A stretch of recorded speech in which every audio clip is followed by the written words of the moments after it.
Monsieur le ministre de l'Intérieur, vous qui vous êtes visiblement trompé de ministère puisque vous ne parlez que de l'extérieur et surtout de l'Algérie dont pourtant le taux d'exécution des OQTF est le même que le Maroc, la Tunisie ou le Mali, témoignant que vous ne vous agitez pas pour les Français mais pour vos propres intérêts. Avec vos ripostes graduées, vos menaces de démission, vous nous jouez tous les jours une nouvelle partition qui ne vous mène qu'à des défaites. Car pour exister, vous copiez les méthodes des fascistes outre-Atlantique, mais vous n'êtes pas Trump, monsieur, juste un joueur de trompette. Oui, il faut parler de sang sale.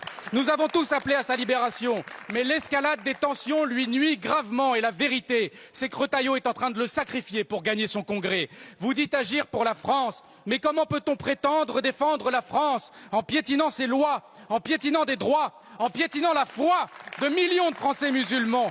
Pourquoi M. Retailleau et son gouvernement s'acharnent-ils à vouloir couper le fil de cette histoire délicate tissée entre nos deux peuples, qui ont tant d'enfants en partage? Ces mêmes enfants qui n'ont pas à tourner la page de la colonisation, mais qui ont un besoin de vérité, car les crises s'enchaînent à cause de ces non-dits et de toute cette histoire qu'on a voulu laisser enfouie. D'ailleurs, vous qui dénoncez la cancel culture, alors pourquoi ne pas vous insurger quand un documentaire sur l'usage des armes chimiques en Algérie est déprogrammé de la télé?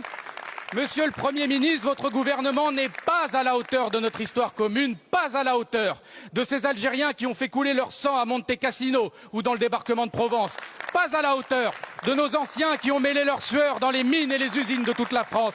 Il n'est nullement question ici de repentance, mais juste d'apporter un peu de respect et de reconnaissance. Et ce n'est pas l'Algérie qui nous agresse, monsieur le Premier ministre, c'est vous qui agressez la France lorsque les vôtres osent parler des belles heures de la colonisation. Car en disant cela, vous insultez Gisèle Halimi, Simone de Beauvoir, Jacques Vergès ou Fernand Yveton et tous ces Français qui ont su, contrairement à vous, s'opposer à l'inhumanité, qui ont milité dans l'ombre et la lumière pour rapprocher ces deux peuples que vous essayez aujourd'hui de séparer.